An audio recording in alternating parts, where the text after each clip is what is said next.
Welcome all to சரிதா சமையல். இன்றைக்கி நம்ம சமையலில் கீரையோட தண்டு வச்சு பொரியல் பண்ண போகிறோம். நான் இன்றைக்கி முளைக்கீரையோட தண்டு எடுத்திருக்கேன். இந்த தண்டில் பார்த்திங்கன்னா மேலுள்ள தோலெல்லாம் எடுத்துகிட்டு சின்ன சின்ன பீஸாக கட் பண்ணி நல்லா வாஷ் பண்ணிவிட்டு தண்ணி வடித்து எடுத்து வச்சுக்கலாம். இப்போது ஒரு கடாயில் 2 ஸ்பூன் எண்ணெய் சேர்த்து காஞ்சதும் இதில் கொஞ்சமாக கடுகுளுந்து சேர்த்துக்கலாம். கடுகுளுந்து பொரிஞ்சதுக்கப்புறம் 1 ஸ்பூன் கடலைப்பருப்பு சேர்த்து நல்லா செவந்து வந்ததும் ஒரு வெங்காயம் பொடியை நறுக்கி சேர்த்துக்கலாம். வெங்காயம் ஓரளவுக்கு வதங்கி வந்ததும் இதில் பார்த்திங்கன்னா ஒரு காஞ்ச மிளகாய் கட் பண்ணி சேர்த்துக்கலாம். இது கூடவே கொஞ்சம் கருவேப்பிலை சேர்த்து விட்டு வதக்கி விட்டுடலாம்.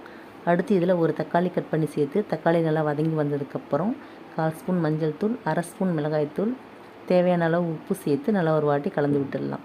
நல்லா கலந்ததுக்கப்புறம் இதில் நம்ம கட் பண்ணி வச்ச கீரை தண்டு சேர்த்து நல்லா மிக்ஸ் பண்ணிடலாம். நல்லா மிக்ஸ் பண்ணி விட்டதுக்கப்புறம் இதில் 1/2 டம்ளர் தண்ணி சேர்த்து நல்லா கலந்து விட்டு மூடி வச்சு அடுப்பை மீடியம் ஃப்ளேமில் வச்சுட்டு 5 நிமிஷம் வேக வச்சு எடுத்தால் சுவையான கீரை தண்டு பொரியல் ரெடி.